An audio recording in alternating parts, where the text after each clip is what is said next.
This Friday morning at 9, tune in to the Sunny 103 Morning Show as we spend time with actor Ron Thompson, star of the cult classic animated rock film American Pop.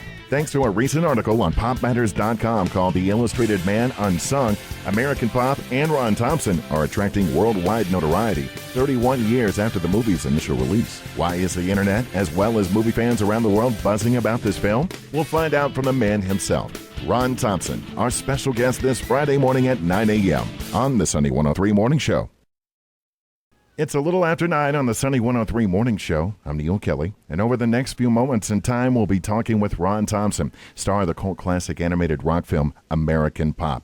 For years, Ron's involvement with American Pop has been downplayed, mostly credited as a voice actor. Well, there's a lot more to his involvement with the film, as we're about to discover. We'll gather new insight from Ron himself on the making of the film and hopefully answer why he was never given his proper dues as the starring actor, even to this day. Ron, welcome to the show. How are you doing this morning? I'm A-okay. How are you? Doing great. Let's have a listen to this.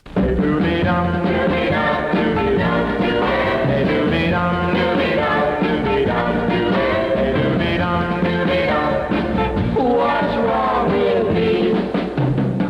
You are my dream. All my love is for you, so don't be mean. You're always making me blue. Gee, I wish I could see. Hey, hey, what's wrong with me?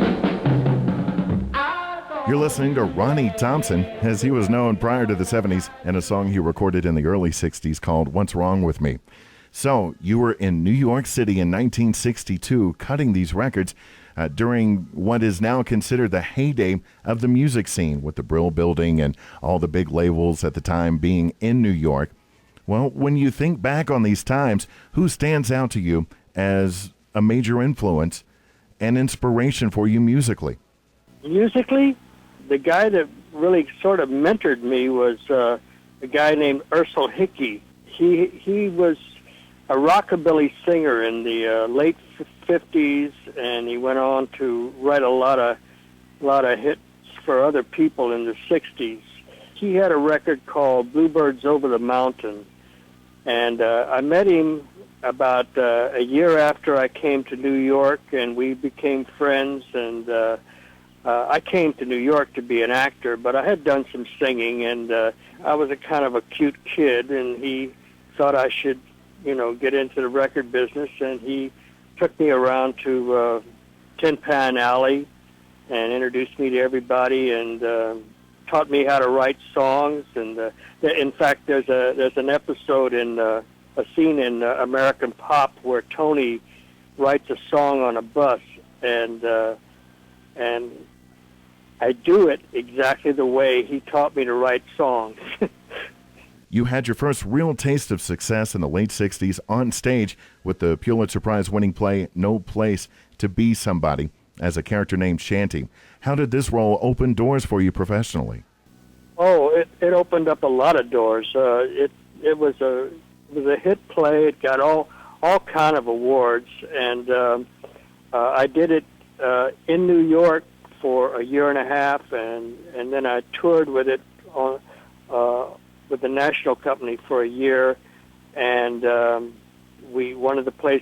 first place we actually went to was Hollywood, and did it there for a couple of months. And so everybody that was anybody in Hollywood saw the play, and so when I finished the tour, I came back, and then my Hollywood career began. Because of that play, it really opened up a lot of doors for me.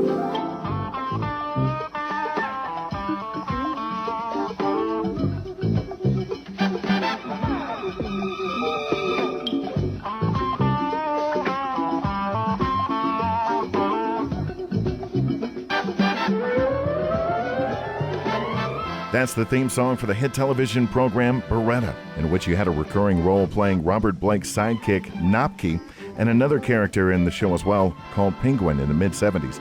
Your television pedigree is quite impressive, Ron, having been on many hit series like Mannix, Streets of San Francisco, Quincy Emmy, and The Waltons, just to name a few. Well, throughout your career, you've had the opportunity to work alongside some of the biggest names in acting, well, including Robert Blake in Beretta. Who were some of your favorite actors and actresses to work with, and why? Well, I really enjoyed working with Robert Blake because he was such a good actor, you know. Yeah. I did right after I came here after No Place. I did a play called The Time of Your Life. We toured all over the country. It starred Henry Fonda, Jane Alexander, a whole bunch of people. Gloria Graham, she was a big star in the 50s, and there was a guy named Strother Martin. What we got here is a failure to communicate. The classic line, yes, from Cool Hand Luke. And he became a really good friend of mine, and I worked with a lot of really good actors. Charles Bronson. There were stage actors that you never heard of that I thought were some of the greatest actors I ever worked with.